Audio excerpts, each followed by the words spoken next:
The Lord. तर आज मी तुम्हाला घेऊन जात आहे रविवारचा वेंगुर्ला जो बाजार असतो त्या बाजारामध्ये. तर आम्ही आल्यानंतर इथे नाश्ता घेतलेला आहे. तर अगदी साधंसं हॉटेल आहे आणि त्यामध्ये उसळपाव आणि कांदाभजी खूप छान भेटतं, वडापाव वगैरे. तर दिसायला सिंपल आहे पण खायला खरंच खूप छान आहे. तर वेंगुर्ल्यात म्हणजे मालवणी लोकांचं हेच आहे की साधेपण आहे पण त्यामध्ये देखील खूप चव आहे. आणि हा आहे वेंगुर्ला बाजार. तर तिकडची दिशा तुम्हाला दिसते. तर शशी शूटिंग करतायत आणि सगळे लोक ओळखीचे आहेत. तर लोक विचारतात काय करतोयस काय करतोयस. तर शशी सांगतात नाही व्हिडिओ काढतोय वगैरे म्हणून. तर शशीनं जरा अवघडल्यासारखं होत होतं पण माझ्यासाठी ते व्हिडिओ काढत आहेत. तर आधी मी शशींना थँक्यू म्हणते. आणि हा तुम्ही बघू शकता हा वेंगुर्ल्याची म्हणजे तिकडून एंट्री आहे आणि हा आपला बाजार सुरू होतोय. तर बाजार पुढचं म्हणजे जे काही वेंगुर्ला मार्केट आहे ते रोजचं असतं ते आतल्या बाजूला आहे. आणि हा रविवारचा जो बाजार असतो तेव्हा बाहेर असे लोक भाजी वगैरे घेऊन बसलेले असतात आणि बाहेरून वगैरे लोक येतात. तर वेगवेगळ्या प्रकार आता भाजीचं मार्केट संपलेलं आहे आणि आता भाजी मार्केट संपल्यानंतर मच्छी मार्केट सुरू होतं आहे. म्हणजे रविवारी माशाचे बाहेर देखील असतात तुम्हाला. तर मच्छी मार्केट आणि भाजी मार्केट आतल्या साईडला तुम्हाला नंतर दाखवते.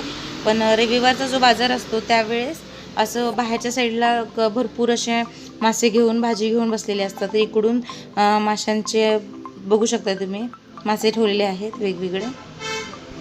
तर माझे मिस्टर म्हणजे शशी शूटिंग करतायत आणि सगळे इथे जवळपास त्यांच्या ओळखीचे आहेत. ते लहानाचे मोठे इकडेच झाल्यामुळे तर ते सर्वांची कशी मस्करी करतात ते बघा. म्हणजे ओळखीचे आहेत सगळे. तर ते मासेवाल्यांचे सुके मासे आहेत तिकडे होलमा आणि सुके मासे ठेवलेले आहेत थोडे.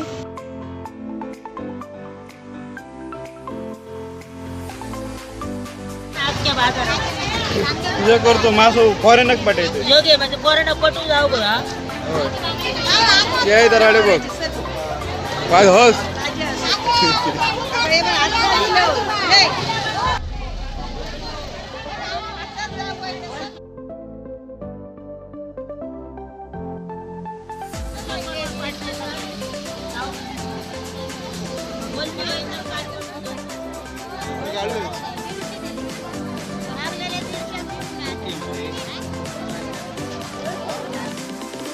आणि ते मासे साफ करतात. तर ज्यांना वेळ नसतो घाई असते किंवा ज्यांना मासे साफ करता येत नाहीत तर मासे घेतल्या तिथे असे मासे साफ करण्यासाठी बायका असतात.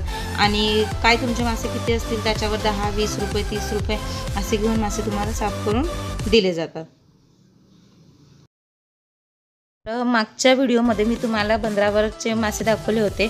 तर बंदरावर फ्रेश मासे होतात आणि त्याच्यानंतर इकडे बाजारात आले जातात. तर वेगवेगळ्या प्रकारचे भरपूर असे व्हरायटीचे मासे तुम्हाला इथे दिसते. रविवारची भरपूर गर्दी असते माशांसाठी.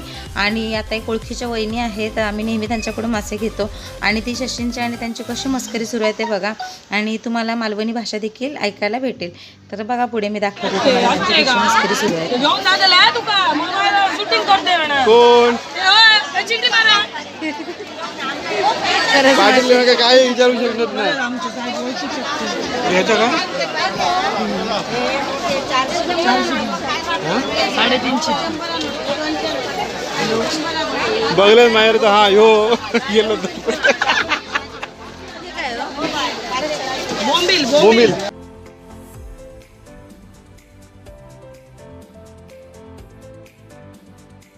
ते बऱ्याच प्रकारचे मासे दिसतात. बोंबील, सौंदाळे, मोरी, इसवण, पापलेट आणि सरंगी. तर बऱ्याचशा प्रकारचे मासे तुम्हाला बघायला भेटत आहेत. आणि पुढे तुम्हाला दाखवते असं पूर्ण हे मोठं माशाचं मार्केट आहे. आणि बऱ्याचशा प्रकारचे म्हणजे रोजच असतात मासे इकडे. रविवारचे फक्त जरा जास्त गर्दी. वेंगुर्ल्यात आल्यानंतर नक्की मासे मार्केटला भेट द्या तुम्ही. वेगवेगळ्या प्रकारचे तुम्हाला मासे हवे असतील तर. आणि अशा प्रकारे तुम्हाला मी दाखवलेले आहे मला जितके जमतील असे. आणि ते काकी आहेत त्यांच्याकडे नेहमी मोठे मासे असतात. हे जे काही तुम्हाला दिसत आहेत सगळे इसवण सरंगे वगैरे तर असे मासे असतात. तर हा पूर्णपणे मासे मार्केट तुम्हाला मी दाखवलेलं आहे. आता बाजार वगैरे घेऊन झालेला आहेत आणि आता आम्ही आलो घरी. आणि घरात मुलांची मस्ती सुरू आहे. आणि आता येताना चिकन घेऊन आलेले आहे. तर शशी मला नारळ फोडून देतात मदत करतायत. याला कसला कोयता म्हणतात शशी? पाळकोयता. ते कोयत्यांमध्ये पण प्रकार असतात. पाळकोयता. पाळकोयता आणि एक छोटा कोयता. मला जरा पटपट सांगत जा. हा तुम्ही मग मला माय पाठीमाग लागायचं नाही सांग.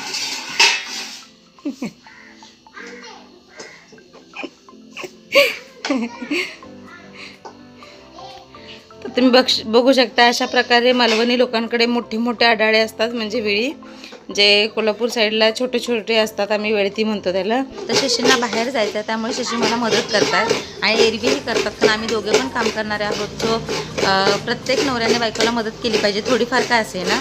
तर शशी मला मदत, तुम्ही बघू शकता किती छान स्पीडने काम करतायत. थँक्यू शशी. वेलकम. तर नवऱ्याने बायकोला मदत केली म्हणून त्यात कमीपणासारखं काही नाही आहे. एकमेकांना समजावून घेऊन संसार केला तरच तो सुखाचा होतो. आणि शशी प्रत्येक गोष्टीत मला कोऑपरेट करतात, प्रत्येक गोष्टीत सहकार्य करतात आणि मी खरंच खूप खुश आहे. आणि थँक्यू शशी. हा, मी बाजारातून थोडी भाजी, थोडं खाऊ, असं काय काय थोडं थोडी घेऊन आलेलो. आणि हे अशा प्रकारे कोल्हापूरला तर सगळ्या भाज्या वगैरे भेटतात, पण गावची मजाच वेगळी असते. आणि असे छोटे छोटे असे हे गोड पाव भेटतात, सुरुवात झाली. छोटे छोटे असे बन कसे आहेत ते बनपाव. ह्याला काय म्हणतात शिशेला? गोडेपाव. आणि बऱ्याच महिन्यानंतर घरी आलेले आहे. तर पप्पांना माझ्या हातचं चिकन खायचं होतं, पण आज मी मालवणी पद्धतीचं टिपिकल चिकन बनवणार आहे. तर त्यासाठी मी इकडे तयारी करून घेत आहे, आलं लसूण आणि मिरची पेस्ट वगैरे. तर आशिष चिडचिड करतोय कारण त्याचं काहीतरी बिनसलेलं, आम्ही त्याला घेऊन गेलो नव्हतो. आणि बघा तो कसा करतोय ते.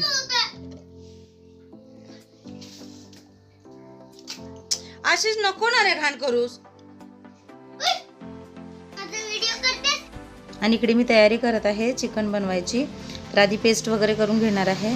आणि येताना चिकन घेऊन आलेलो आणि हे चिकन स्वच्छ धुवून घेतलेलं आहे. आणि अगदी टिपिकल मालवणी पद्धतीचं चिकन बनवणार आहे. तर त्यात आधी मी चिकन मालवणी मसाला टाकलेला आहे, जो रेग्युलर मालवणी मसाला असतो तो भाजका, तो टाकलेला आहे. आणि तो व्यवस्थित मिक्स करून घेणार आहे. त्यात मीठ पण घालणार आहे. आणि हे सर्व व्यवस्थित एकत्रित करून घेतलं की त्यामध्ये मग आलं लसूण मिरची कोथिंबीरची पेस्ट टाकलेली आहे. इकडे कांदा टोमॅटो वगैरे चिरून घेतलेला आहे. आणि खोबरं भाजून घेत आहे, कारण मालवणी जेवण खोबऱ्याशिवाय होऊच शकत नाही. भले म्हणजे तुम्ही थोडं कमी घाला, पण खोबरं हे घालावंच लागतं. तर मी डिटेलमध्ये नंतर म्हणजे कोंबडी वडे आणि चिकनची रेसिपी तुम्हाला डिटेलमध्ये नंतर देईन.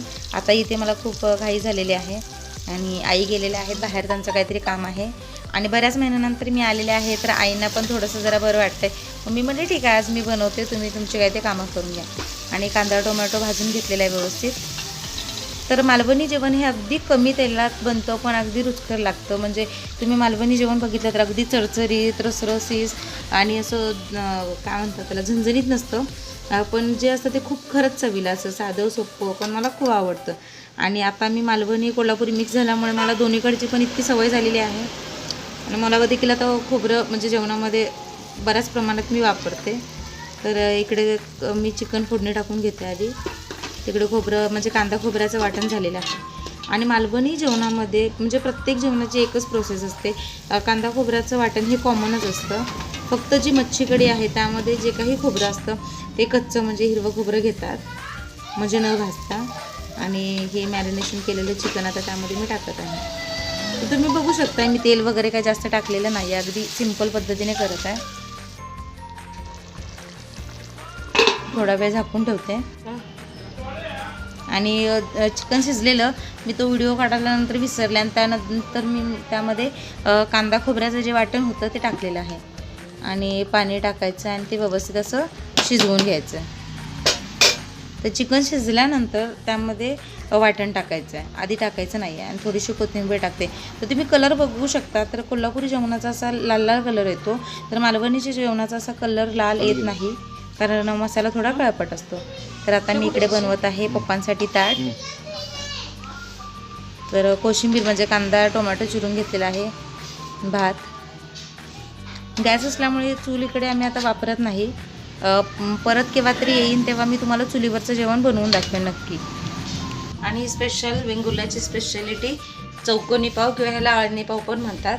तर हा पाव बघू शकता तुम्ही, वेगळ्या पद्धतीचा आहे, जास्त असा हा फुगलेला नाही आहे, पण ही वेंगुर्ल्याची स्पेशालिटी आहे. तर उसळ पाव, भजी पाव किंवा मटणासोबत तर हा स्पेशल आहे. तर तुम्ही वेंगुर्ल्याला आल्यानंतर नक्की ट्राय करा. आणि हे अशा प्रकारे अगदी गावठी मालवणी पद्धतीचे जेवण तयार आहे, बघू शकता. आणि हे मी ताट सासऱ्यांसाठी बनवलेलं आहे, म्हणजे पप्पांसाठी. कोकणात आणखी एक महत्त्वाचं म्हणजे चपाती भाकरीच पाहिजे असं काही नाही, तर पाव ब्रेड त्याच्यासोबत जेवण जेवू शकतं.